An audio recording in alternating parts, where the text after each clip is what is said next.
Что читают сегодня жители Коми? Знают ли писатели земляков? Какие новинки уже оценили? Каких авторов больше всего любят издатели? Мой коллега Северин Арпа заглянул в Национальную библиотеку Республики Коми. Национальная библиотека Республики Коми – настоящая книжная мекка, где вы сможете найти фактически любое литературное произведение и даже редкий фолиант. К слову, здесь же вы найдете литературные труды, вышедшие из-под пера наших писателей-земляков. Главная библиотека республики подвела итоги социологического исследования «Краеведческая и национальная литература в современном чтении населения Республики Коми». Основной вопрос «что?», а главное «кого?» читают жители нашего региона. Опрос провели в 7 муниципалитетах. Анализ анкет показал, что население республики знает наших писателей и очень любит читать художественную литературу, в том и как на русском, так и на коми-языке. Предпочтение дается, конечно, прозе. Лидерами являются, конечно же, классики коми-литературы. Это объясняется тем, что большинство респондентов – это люди старшего и среднего возраста. Хотя современные писатели, пусть не так известны, но все-таки популярны.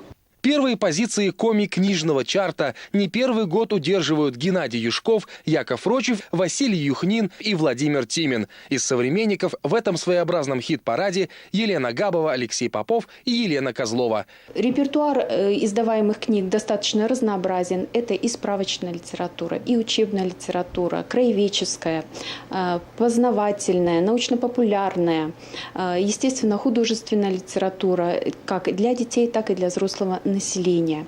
Книги, издаваемые в республике, не пылятся на полках. И не только потому, что за ними приходят читатели. Они еще и призовые места занимают. К примеру, вот эти две «Удивительная республика Коми» и «Этнокультурный календарь» вошли в число победителей межрегионального фестиваля «Читающий мир» в Рязани. А эта пахнущая типографской краской новинка наверняка понравится многим. Буквально за 2 недели до Нового года к нам поступило и такое замечательное издание. Авторами являются 3 известнейших человека в нашей республике. Это Игорь Жеребцов, Михаил Таскаев и Борис Куликов. Коми-ретро. В этой книге интересные, необычные, грустные и курьезные факты из истории республики.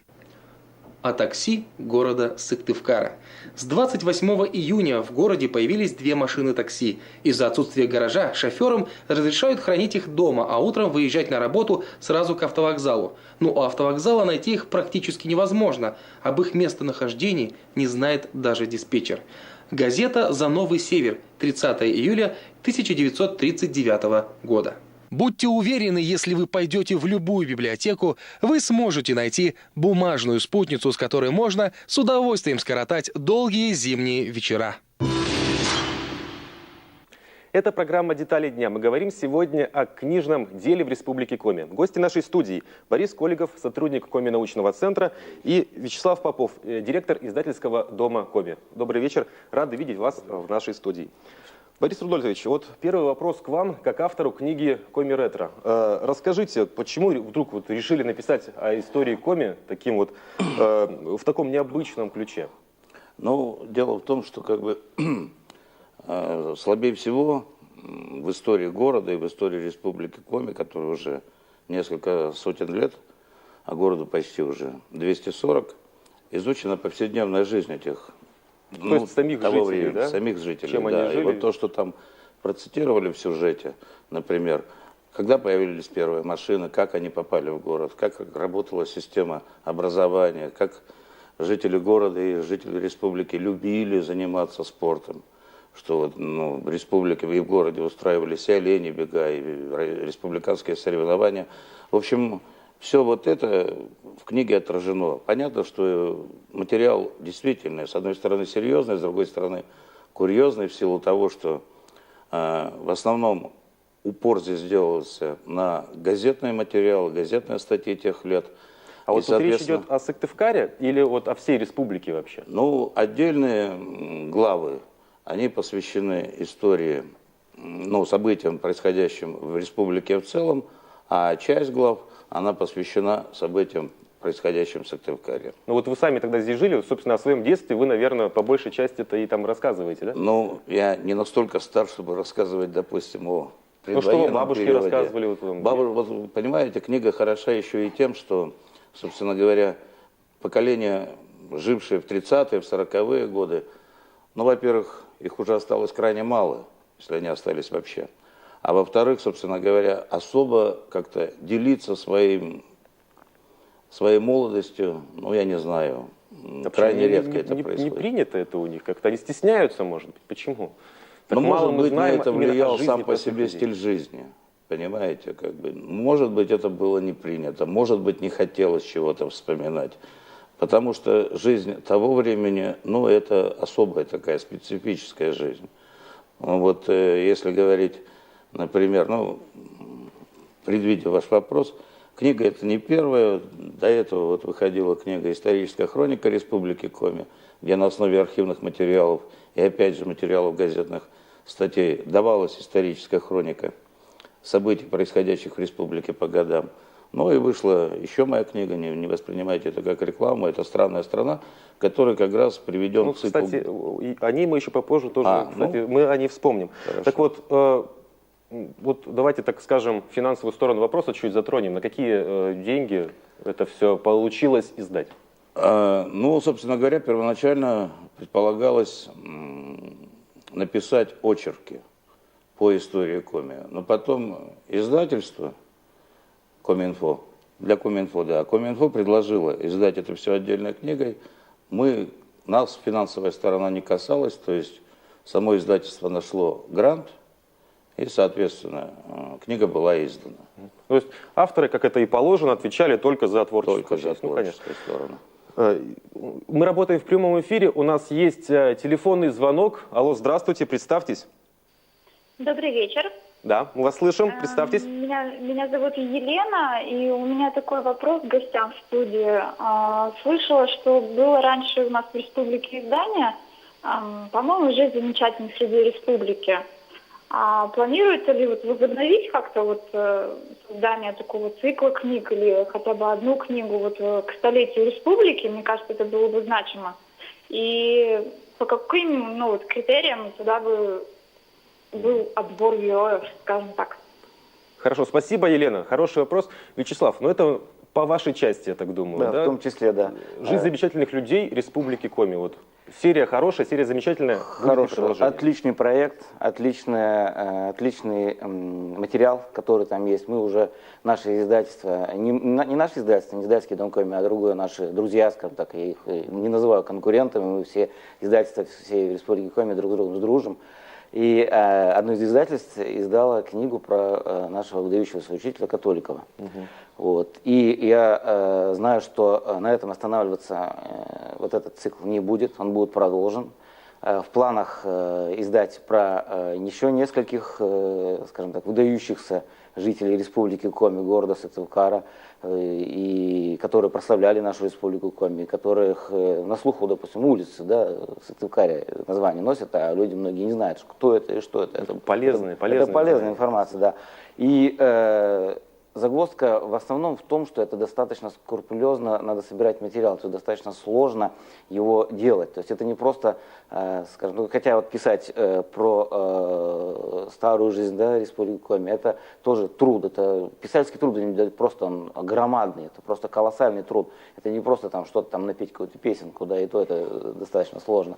А тут надо просто перелопатить столько материала, там, сходить в библиотеки, да, там, покопаться в архивах, там, просто... То есть до этого такую работу и о наших людях-то никто ведь не делал. Да, не делал, да. И сейчас наше руководство республики, оно выделяет на это деньги, и вот задача нас, издательств, наших там, всех нас, да, посмотреть и сделать этот колоссальный труд, и подготовить, скажем так, подать заявку на издание той или иной книги о том или ином выдающемся деятеле Республики Коми. И я думаю, что скоро, в 2017 году, этот цикл будет возобновлен, и он, да не то, что он продолжен будет, да, и книга появится на свет, и я думаю, что она найдет своего читателя, в этом я абсолютно не сомневаюсь, и читатели, они узнают гораздо больше о вот этом человеке, про которого, может, некоторые даже сейчас просто знают только как название какой-то улицы. Хорошо, Вячеслав, спасибо за ответ. Мне подсказывают, у нас есть еще один телефонный звонок. Алло, представьтесь. Алло, здравствуйте, меня Евгений зовут. Евгений, добрый вечер. Ваш вопрос. Вечер. меня вот для гостей тоже есть вопрос. Как, по вашему мнению, нужно приучить детей к чтению книг? Спасибо. Ну вот мы планировали, конечно, попозже это обсудить. Давайте вкратце затронем. Читают сейчас дети? К сожалению, мало. Меньше, чем раньше? Гораздо меньше. Вот. Но я не знаю, с чем это связано. Во-первых, наверное, с тем, что все-таки средства массовой информации слишком сильно развиваются. Легче посмотреть телевизор и какую-нибудь киноверсию классического произведения, чем, собственно говоря, взять с полки книгу и ее прочитать. На что вот, кстати, после нашего эфира, усилия. я думаю, возьмут книгу, как раз-таки вашу коми-ретро, и возьмут и прочитают. То есть вот тут тоже палка-то о двух концах, правильно? Ну, в общем-то, наверное, да. Да. Я могу на это ответить, то, что во многом это все начинается с семьи. Потому что детское поколение наше не читает, это все зависит, не знаю, процентов на 70, это от семей, от мамы с папой. Как они на своем примере показывают, что надо читать.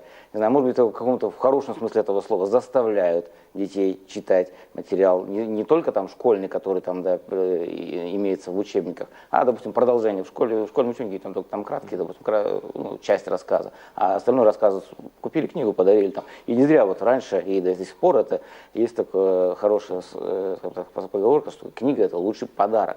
И вот я думаю, что надо детям не гаджеты дарить, а дарить именно книги на дни рождения. И книги обязательно должны быть определенные, полезные. Вот, есть такой термин – социально значимая литература. То есть это та, которая должна воспитывать лучшие качества. Причем вот, не только у детей, во многом и у взрослых. Как правило, на издание таких книг можно получить бюджетные деньги.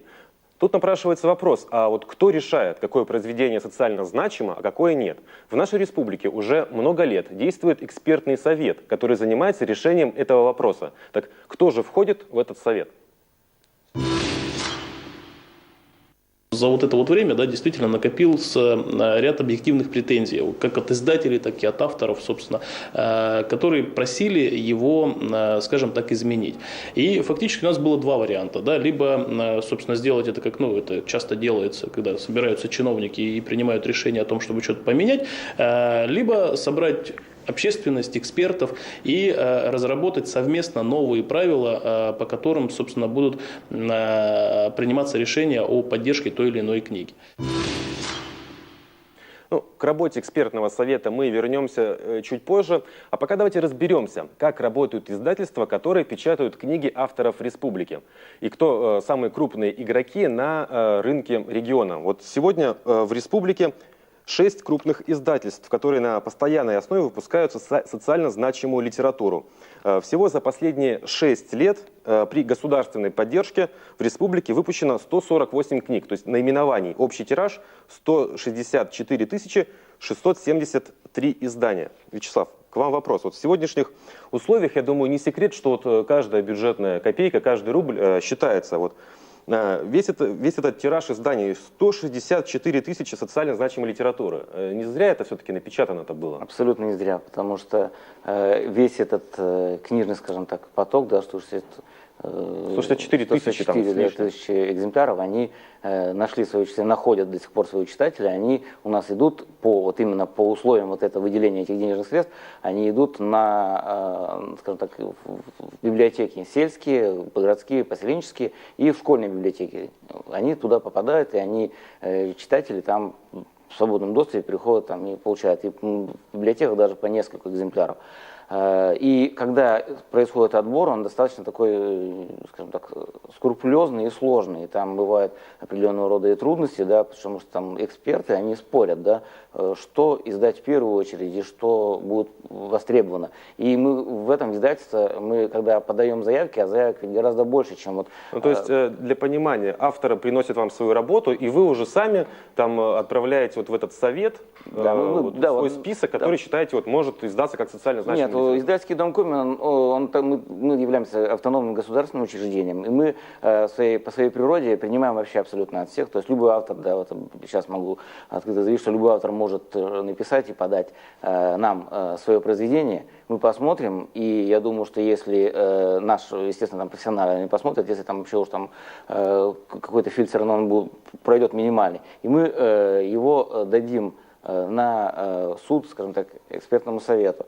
И немножко, естественно, его надо подготовить. То есть тоже тут определенный труд, и издательство мы его делаем абсолютно бесплатно, в надежде, что вот из там, допустим, вот у меня сейчас лежит готовых 11 проектов на издание. Они еще не сдавались, это новые совершенно проекты. Плюс еще каждый год там по нескольку, скажем так, авторов, несколько проектов они несут. То есть, по сути, вот человек, он написал свою рукопись, принес к вам, и вы уже там дальше все, ну, да, если можно сказать, работу-то за него остальную делаете вы. Да, делаем мы, но тут самое главное, чтобы эксперты, круг которых сейчас расширяется, потому что до этого был немножко суженный круг, и плюс к тому там много было, на мой взгляд, много было представителей органов власти. И... Чересчур много? Нет, не чересчур, но все-таки они были. И тут вообще, я думаю, что власти вообще надо просто в стороне стоять и смотреть, что выберут эксперты и какую посчитают. Разделение труда, они своим делом занимаются, да, авторы, писатели. Да. Там, эксперты выдали, сказали, вот эти 10 книг нам надо в этом году издать. По суммам подходит, все, и государство просто говорит, что вы отвечаете за свои слова? Они говорят, да, мы проголосовали, мы отвечаем. И государство уже выделяет на это деньги. То есть вот таким образом, я думаю, что сейчас идет процедура формирования вот именно этих правил, голосования, правил определения вот этих. Я думаю, что и мы непосредственно издатели принимаем участие в этой процедуре. Я думаю, что будет гораздо все прозрачнее, гораздо все эффективнее. Ну, время, естественно, покажет. Хорошо, мы к этому еще вернемся. Мне подсказывают, у нас есть телефонный звонок.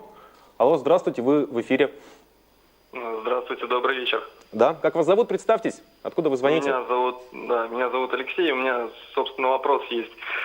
Вам не кажется, что мало издать просто книгу и положить ее на полку? Вот мне кажется, что надо бы ее как-то продвигать, рекламировать, что ли. К примеру, на Ударе. На Ударе есть праздник комик-книги, да, а есть ли что-то вот у республики? И будет ли что-то республика для этого делать? Вопрос понятен. Замечательный праздник коми-книги. Вот, Борис, вот в первую очередь к вам. Вот, если честно, о вашей книге «Коми-ретро» я узнал, вот, готовя эфир, вот, несколько дней назад. Естественно, если хотя бы я мельком бы ее увидел, вот, я бы ее захотел уже прочитать, купить, но вот не увидел я ее, к сожалению. Ну, если говорить о распространении изданий, связанных с работой нашего института и Коми-научного центра, то для этого в институте существует пресс-центр, существует сайт института, на котором, в общем-то, все изданные сотрудниками и работниками института издания, они и журналы, они, в общем-то, на этом сайте вывешиваются. Сейчас... Кстати, вот, одного сайта-то ведь мало. Ну, в принципе, конечно, мало. Сейчас идет речь о том, что собирается институт заключать договор о выпуске электронных изданий, но это связано с определенными трудностями. Во-первых, как сказать, надо найти издательство, надо заключить с этим издательством договор, тогда, конечно, изданные в электронном виде книги, они станут более доступны и, в принципе, ну, не будут требовать тех затрат. Это будет проще. Гораздо проще. Вячеслав, вот ваше мнение по этому поводу? Как вот пиар-машину настроить правильно? Вот коми-книга — это достаточно большая пиар-машина, но ее недостаточно, потому что она проводится в Ударском районе. Вообще изумительная вещь, на мой взгляд. Ее надо сохранять и каждый год там приумножать и привлекать гораздо больше туда. И средства массовой информации, чтобы больше внимания уделяли.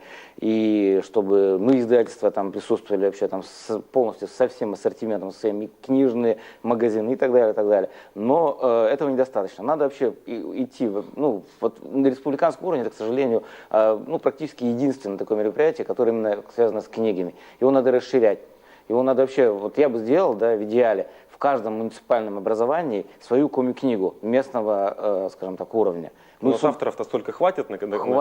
Хватит. И мы с удовольствием, все наши издательства с удовольствием выйдут, там, может быть, не, там, как бы не в идеальном, там, полном там, каком-то представлении, но в любом случае примем участие, поможем, там, организуем, там, организовать все это дело. Но это, опять же, с точки зрения финансов, достаточно затратное мероприятие. Но тут надо работать. И вот наши издательские... Во всех наших муниципалитетах есть вот свои писатели какие-то, которые смогут представить свои работы? Ну, где-то больше, где-то меньше. То есть это ведь писатели рождаются там 11 тысячам, может там родиться, а там станет, может быть, 11 там, из 100 тысяч, да, там, родившихся. Но над этим все равно надо работать. Вот эти изюминки, они вот писатели, да, вот авторы, они появляются как-то, может, в какой-то степени случайно. Вот уже в сюжете говорили про Алексея Вячеславовича Попова, да, нашего народного писателя Республики Коми. Он просто в армии написал рассказ и отправил его в Войву Кодже, наш журнал. И его сперва отклонили, сказали переделать. Он не бросил, он переделал и вырос до народного писателя Республики Коми. А ему, если бы вообще не ответили бы ему, допустим, этому автору, Да и не решился бы он отправить. и не решился бы он отправить. Таких Сколько много, таких таких надо зарытых просто талантов? не знаю, вылавливать, там даже ходить по улицам, может быть, там и стимулировать. Вот эти вот фестивали, мини-фестивали на районном уровне, я думаю, что они помогли бы. А наш издательский дом Коми, мы выходим вообще на все республиканские мероприятия, стараемся вообще выходить со всеми нашими и изданиями, со всеми вообще всем ассортиментом, который у нас есть. Мы выходим на любые праздники. Вот 95 лет Республики Коми было, мы представили там всех наших авторов, все наши издания, мы выходили и там продавали, может быть, да, что-то дарили, да, там, то есть именно рекламировали. Вот, кстати, по реализации продукции мы поговорим еще чуть попозже. Как мы уже говорили, сейчас в республике перестраивается сам подход к книгоизданию. В работе экспертного совета определяющего приоритеты в книгоиздании. В составе совета сейчас трудятся уже и журналисты, и литераторы, и книгоиздатели. Вот мнение участника экспертного совета Надежды Быковской. Мне понравилась та открытость, которая сейчас есть. Если раньше собирались, говорили, голосовали, теперь каждый член экспертного совета отвечает за свое слово, за свое мнение субъективное, которое в итоге получается объективным мнением. И чаще всего мы мыслим более или менее адекватно к тем произведениям, которые есть. Мы не забываем детскую литературу, не забываем ни коми, ни русскоязычные издания. На сегодняшний день членами экспертного совета являются и библиотекари. И они сегодня говорят о тех тиражах, диктуют ту цифру, которая необходима. Цифры большие.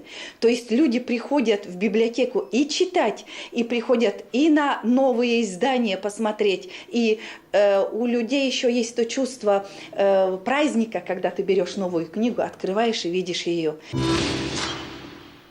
Борис, вот сейчас вопрос к нам. Вячеслав, в принципе, вы тоже по этой теме можете нам ответить. Как вы считаете, насколько наши книги наших авторов вообще конкурентоспособны на рынке республиканском и на федеральном уровне?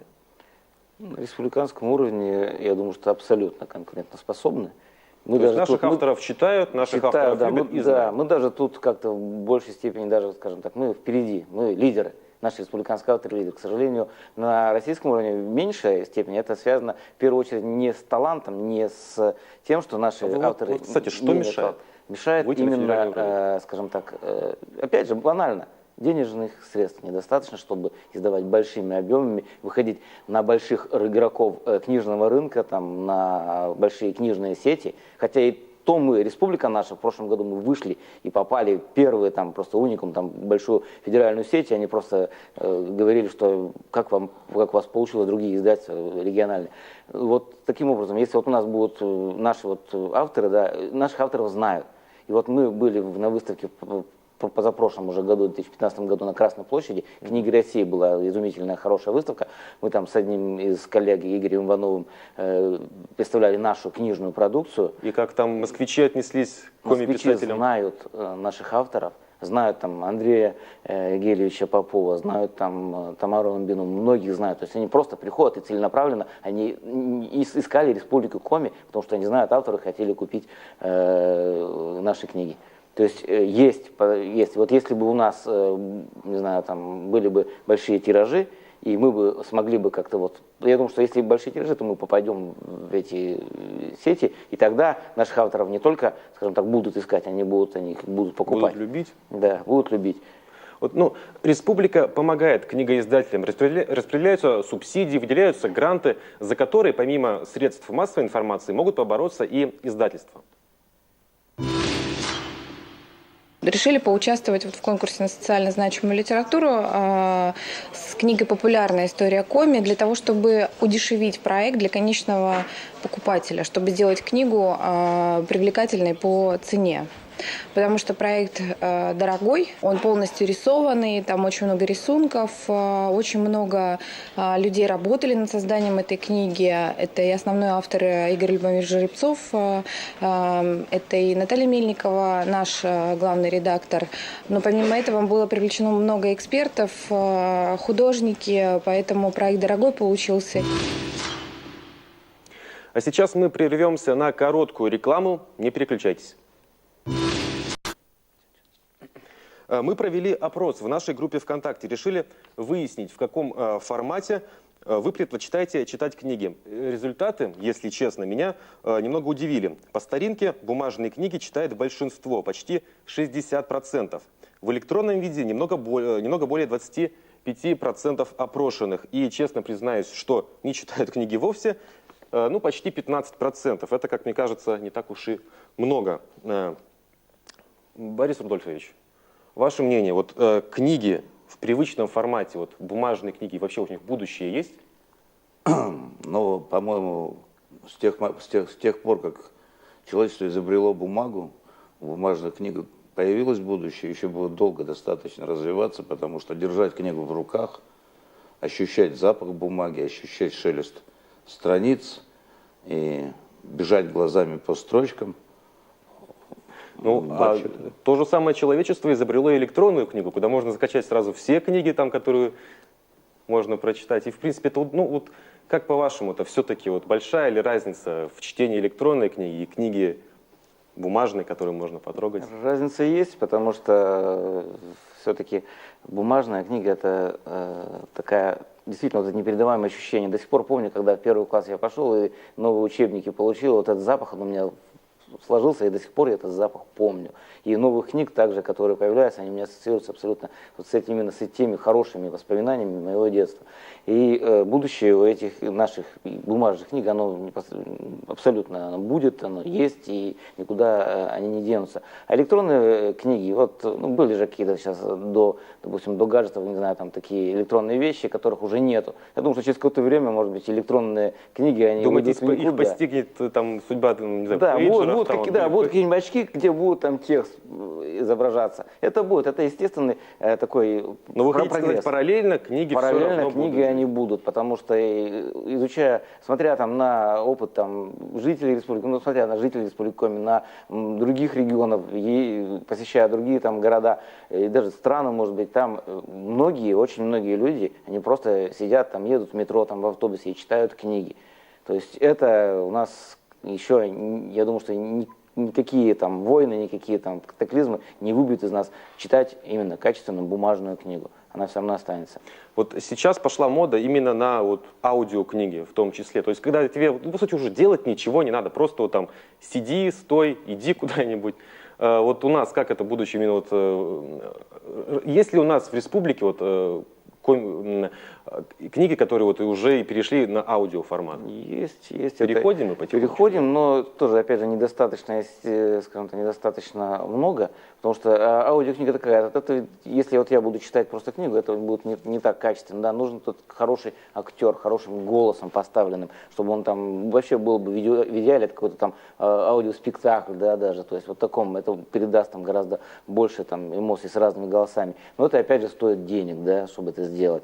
Вот. Естественно, авторы у нас там не будут там сидеть и... А у нас вообще есть примеры вот аудиокниг вот, авторов Республики Коми? Я сейчас не могу сказать, потому что мы занимаемся именно непосредственно книгами, да. Но в интернет-продвижении книги у нас есть. То есть у нас есть лаборатория, которая занимается именно оцифровыванием наших книг. Опять же, это связано с авторским правом, да, и где закон позволяет это оцифровывать, они это делают, и они в интернет-пространстве они есть. А именно по аудиокнигам, они все равно тоже есть. И вот сейчас, я думаю, что любой пользователь может набрать, да, и если там он захочет, я думаю, какую-то запись он все равно получит. Но я еще раз скажу, что этого недостаточно, надо над этим тоже работать. Это тоже есть определенный сегмент рынка, где книга должна присутствовать.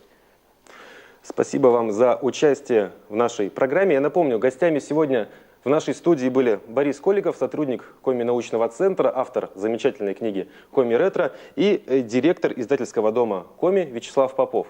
Это были детали дня. В преддверии Дня российской печати мы говорили о книгоиздании в Республике Коми. Ну что ж, на этом я с вами прощаюсь. Всего доброго и читайте книги.